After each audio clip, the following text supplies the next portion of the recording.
guys, what's up? It's Dorothy and welcome back to my channel. So today I'm going to be doing how I take and edit my Instagram pictures because it's been highly requested by you guys in my Instagram comments and in the YouTube comments down below, which by the way, I've been trying really hard to respond to all your comments, so leave one down below and I'll be sure to get back to you. But this is my feed right over here. It's turning blue. I don't really know what's going on, honestly. I just really like taking pictures, so that's what that is. I don't know. I don't know how I feel about it, obviously. But today I'm gonna be showing you how to get a blue picture or one of my old pictures where I had this old kind of pink theme. So I'm just gonna edit it a bunch of different ways and I'm gonna show you how I take them and all that good stuff. So enough of me talking and let's get into the video.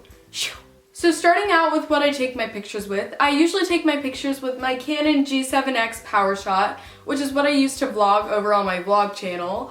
I like this because it's super light and convenient and it has a wrist strap and it's just easy to take anywhere. Plus, it's awesome quality and I don't know, I love it. I don't know if you guys can see, but there's a feature right here where you can just transfer them to your phone. I don't have mine set up like that, but I mean, I'm sure it's really convenient.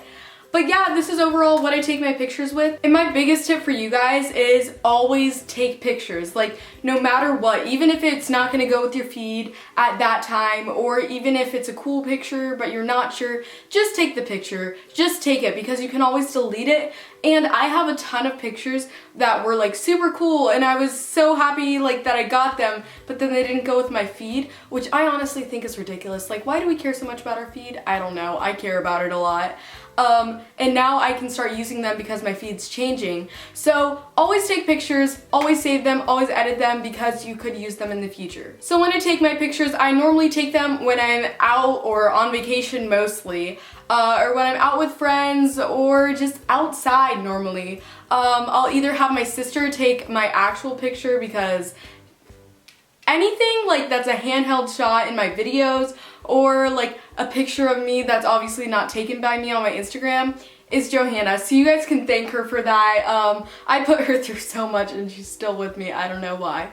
Thank you, Johanna. Or if I see like a really pretty background or something that just looks cool to me, I'll go ahead and take it because you never know when you're gonna use it. So now onto the editing. As you can see, my phone is right here, or it's going to be. I don't know if it's there yet, maybe not. This is gonna be really awkward if it isn't. But I'm gonna show you guys how to start off with a picture like this and make it into something like this. So if you want to see that, just keep watching. So if it's not a picture of me or not a picture with something white in it or needs to be whitened or a little blurry, I'm just gonna go straight into VSCO and upload the picture. So now that the picture is uploaded, I like to go in and play with all the filters because even if I have like a certain filter that I feel will really look good with it, I just want to see and make sure that I'm right. So I've been really loving these HB1 and HB2 filters. They're free in the VSCO store. I would really recommend you guys get them. So I'm going to go with HB2 and turn it down just a little bit and then go over to adjust some of the exposure and all of that. So I like to play with it. I'll go up a little or down a little just to see what I find looks better.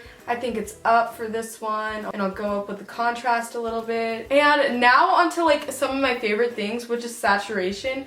Obviously you don't want to make it that much. I mean, some people do and that's fine, go for it. I just feel that it makes the picture look really unnatural and not that appealing to me. So I'll just bump it up until I find it looks pretty good. So I think a 2 is good for me.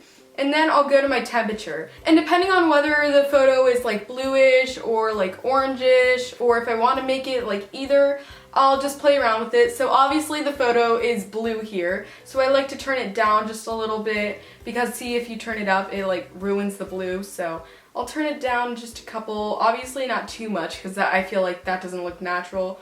And so usually that's all I'll do, but I do like the shadow tint and the highlight tint. Since this is a blue photo, I'll do a blue shadow tint and tone it down just a little bit.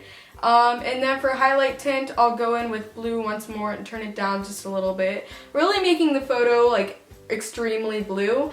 And yeah, this is the final result, so I'll just save it to my camera roll and end up posting it later. Alright, so now I'm going to show you how I got this photo to this photo. And it's not much of a difference, but even if it's like an okay photo without a filter, I still like to make it just a little bit better because I feel like that makes all the difference. I'm just starting off and I'm going through the filters once again until I find one I like. So I really like the A6 one.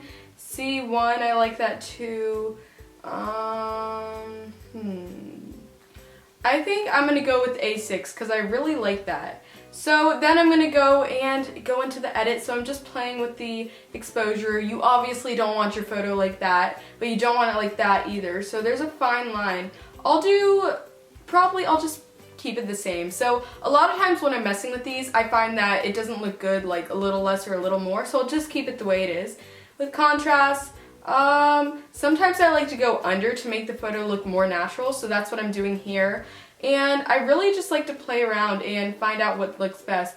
I always end up using saturation, obviously not that much, but I'll do +1. I'll go in with temperature and I can cool it down if I need to or if I want to bring it up. I'm gonna say I'll bring it up a little bit. And then skin tone, a lot of people don't know, it's a little smiley face, but it makes your skin like go from like pink because if you use saturation, sometimes it makes your skin look pink and you don't like that. So it'll change your skin tone to make it look more natural. I'm in love with this. It saved my life so many times. So I'll just bump that up to a 2 because it makes it look a lot more natural. And then I'll just go in depending on my feed. Because if I have a red feed going on, I'll add some red shadow tint, but if I have a blue feed, I'll add some blue. So if you're trying to maintain a feed, a really big tip is to use the shadow tint and the highlight tint because it will bring out the color that you really want, even if the photo itself is not actually that color. So that is how I take and edit my Instagram pictures. I really hope you guys enjoyed and took away something from it. And if you have any other questions, leave them down below. But yeah, thank you guys so much for watching. If you enjoyed, make sure to like and subscribe. But other than that, I love you and I'll see you on Sunday. Bye.